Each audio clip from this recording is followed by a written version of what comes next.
Hello, good morning. Stacy the Black Feather Intuitive. Welcome to another weekly Winged Wisdom Oracle reading for the week of October 14th.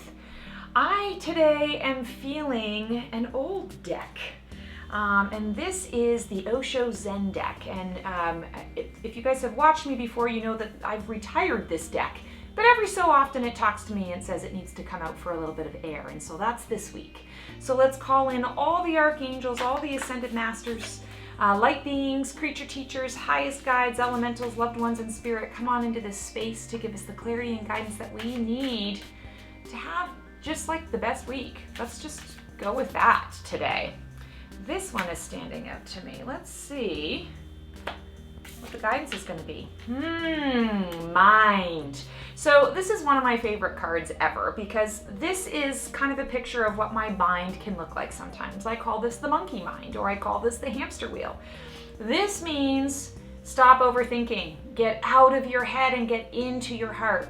So one of the things I want to talk about with this card is we have been taught as a society that the brain and the logical, rational, sort of left side thinking of everything is the prime, is the premier, is the first thing that we need to be focusing on all the time, and everything else comes secondary. But that is actually not true.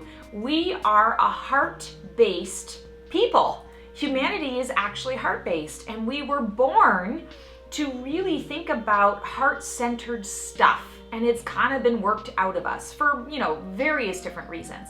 So the mind actually is there as a tool.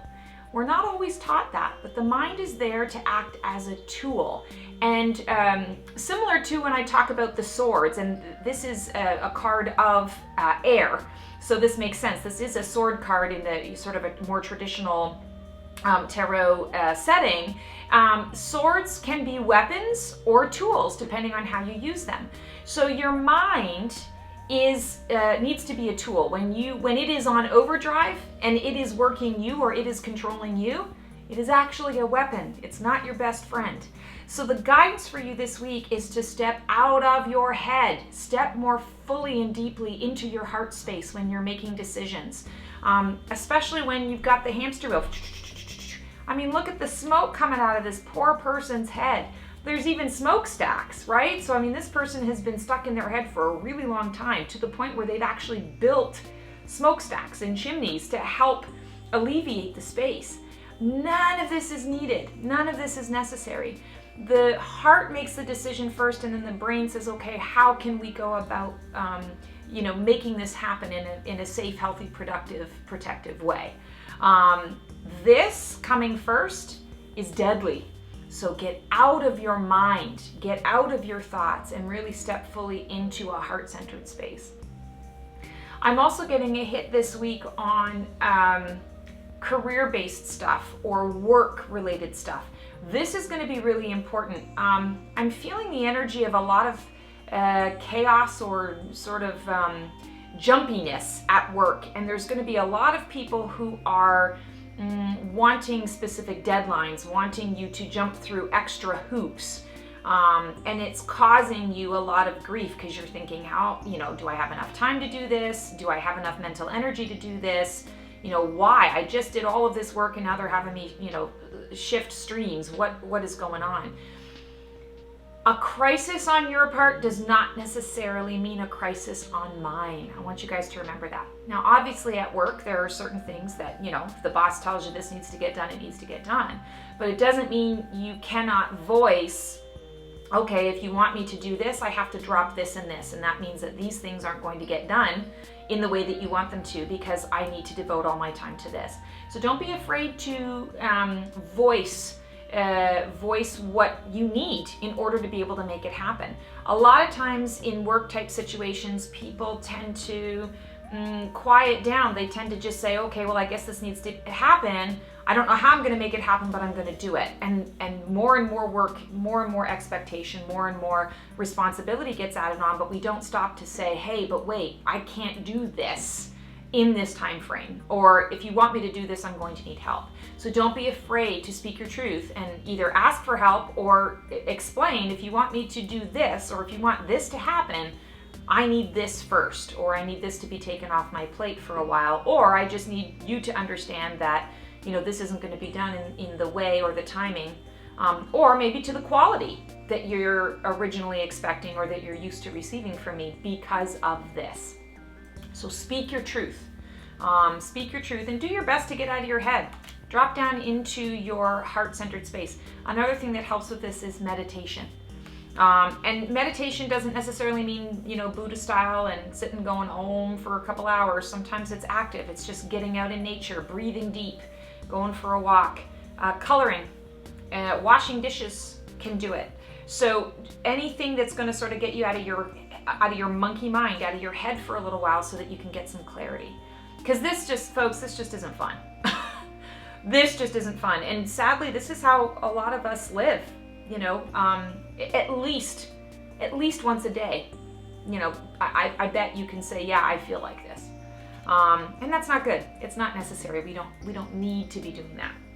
So I chose Colette Baron-Reid's The Enchanted map today, and I think that's very fitting. So I feel like whatever guidance is going to come through is going to sort of help us to navigate this monkey mind, giving us sort of a pathway. So let's see what we've got. The Gentle Gardener, number 2. So very much in alignment with this, we need to be more gentle with ourselves. We need to be calmer. We need to take a not everything has to be done yesterday approach. And I'm speaking to myself the same as I'm speaking to you, because I am so classic for I have no patience. I want everything done yesterday, especially because I move so quickly. You know, I process so quickly. This is a great lesson for all of us, is the gentle gardener. So if you think about a garden takes time to grow. You plant the seeds, and then you sit there and you're waiting. Well, it's going to take a couple of weeks for those seeds to germinate and grow. And it's going to take a little bit of nurturing, a little bit of love in order for those seeds to grow. And when the little seedling starts to pop up, you don't rip it out of the earth to see if it's growing properly or if it's setting its roots down. It's about patience. It's about being gentle, being loving, being nurturing, and taking the time, having the patience and taking the time to understand that nature works on its own timetable. It's the same thing with us and our lives. You know, people can tell us, oh yeah, it all needs to be done yesterday, but the bottom line is sometimes things just take the time that they take. And you're human, you're only one person, and there's only, you know, so much that can be done. There's only so much that is within your power and within your control. And then everything else, it just happens the way that it happens. So I feel like the gentle gardener is the path that you want to take to getting out of this state and be rewiring yourself. I feel like rewiring yourself so that you don't always fall back into this state. It's the gentle gardener. It's giving that love, that nurturing, that extra attention, and recognizing that there's beauty in watching the process. So many times we're running around like chickens with our heads cut off that we miss what's right in front of us. So I feel like this is kind of like a stop and smell the roses type of message. Also number 2, so 2 is about union, partnership. I feel like very much the message here is to ask for help.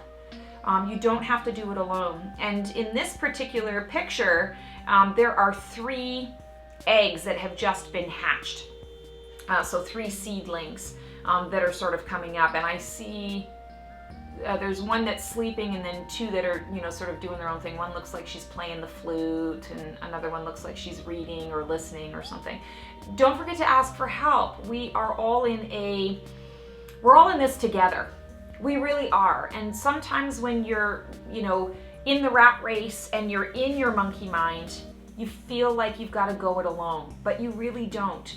The gentle gardening way is to recognize that we're all working together in our own way and pace, and it's okay for you to ask for help, collaborate a little bit in order to be able to get the job done. Maybe asking for that collaboration makes it more possible for you to get that job done in the time that it is needed and still save your brain, save your mental state. If you don't have your mental energy, you don't have anything. You know, you're no good to anybody. So be the gentle gardener. That's the path that you want to choose this week in all dealings. All right, let's see what we got feather-wise. Bliss, and it's a pink. So pink is all about the unconditional love, self-care, and how interesting that the Gentle Gardener eggs are pink.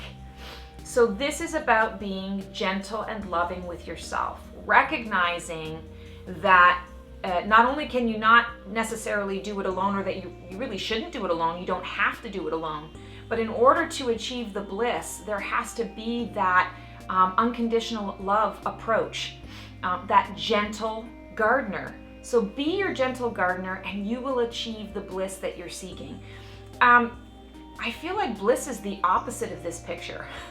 So this is a message from your divine dream team. This is a message from the archangels and the ascended masters saying, hey, you don't have to do this. You can replace this with this. And that's the goal. That's always the goal. So every decision that you're making, when you're feeling like this is happening, ask yourself, what can I do to actually turn this into a blissful situation rather than a tumultuous situation? Turn it into bliss. I'm also hearing that family situations this week are going to have an air of blissfulness. Something about the family unit, original family, chosen family, actually chosen family first, then original family afterwards. Feeling like there are going to be opportunities to explore bliss within your family unit. I'm also hearing the changing of roles. So every situation every person in a family kind of tends to take on a particular role. That just seems to be the nature of families. I'm feeling like there's a shifting of roles this week, and the shifting of the role helps you to step more into a blissful state. So ask yourself what role you're playing in your family dynamic, and ask yourself if it's the role that you want to play. And if it is, then just enhance it and be blissful about it. Step into that bliss. If it isn't, what changes can you make that bring about more bliss into your life? This also equates to this. Sometimes the roles that we play hinder us, limit us. We work so hard that we lose our minds trying to fit into a mold that somebody else has created for us, whether intentionally or unintentionally. This week, the energy supports you stepping out of that and to create more bliss in your world based on choices that you're making for yourself, based on the role that you want to play, the role that feels best for you. Very, very interesting message today. All right, so thank you so much for watching this video. If you like what you see here, like, subscribe, and click the bell. Also, feel free to tell me how these videos help you by commenting below. Would love to hear, share and hear some positive feedback. Or, if you've got something else that you want to say or something you want to see, feel free. Just the only thing I ask is that you say it with love, with a loving heart and a gentle tongue. There's enough negativity going on around in the world. We want to shift that. I hope you guys all have the most amazing week. If you're liking what you're seeing here and you'd like a little more of a personal reading for yourself, something just like this, I do offer a service called the Winged Wisdom Weekly Oracle Reading. It's very much like this, sent to your inbox every week, and it is designed specifically for you. So see what's coming up and see how you can best prepare for your week and step in with more confidence. Take care, guys. See you next time.